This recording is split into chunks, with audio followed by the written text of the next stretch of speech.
შუა ხმელეთის წყდიათში, იქ, სადაც ვალართა მზერა ვერ აღწევდა. აულემ დიდი საიდუმლო გამოჭედა.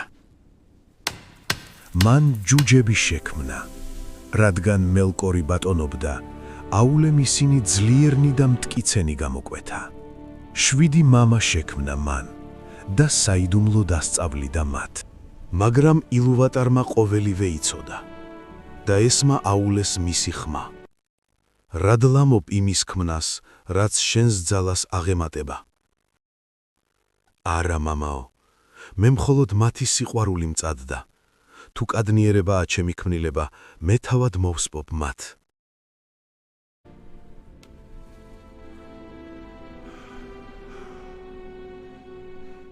ჯუჯები შეშინდნენ და თავი ჩაღუნეს.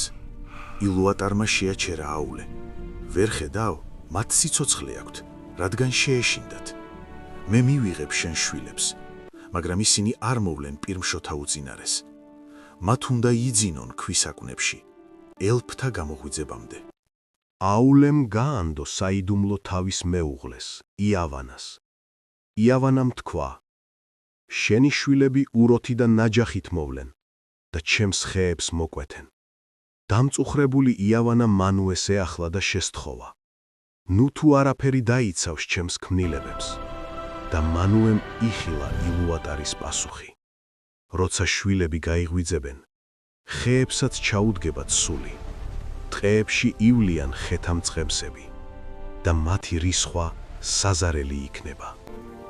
იავანამ გაიხარა. გააფრთხილდენ შენი შვილები, აულე. ტყეში ძალა დაივანებს. აულემ კი მშვიდად მიუგო. შეშა მაინც დასჭირდებათ და ჭედვა განაგრძო.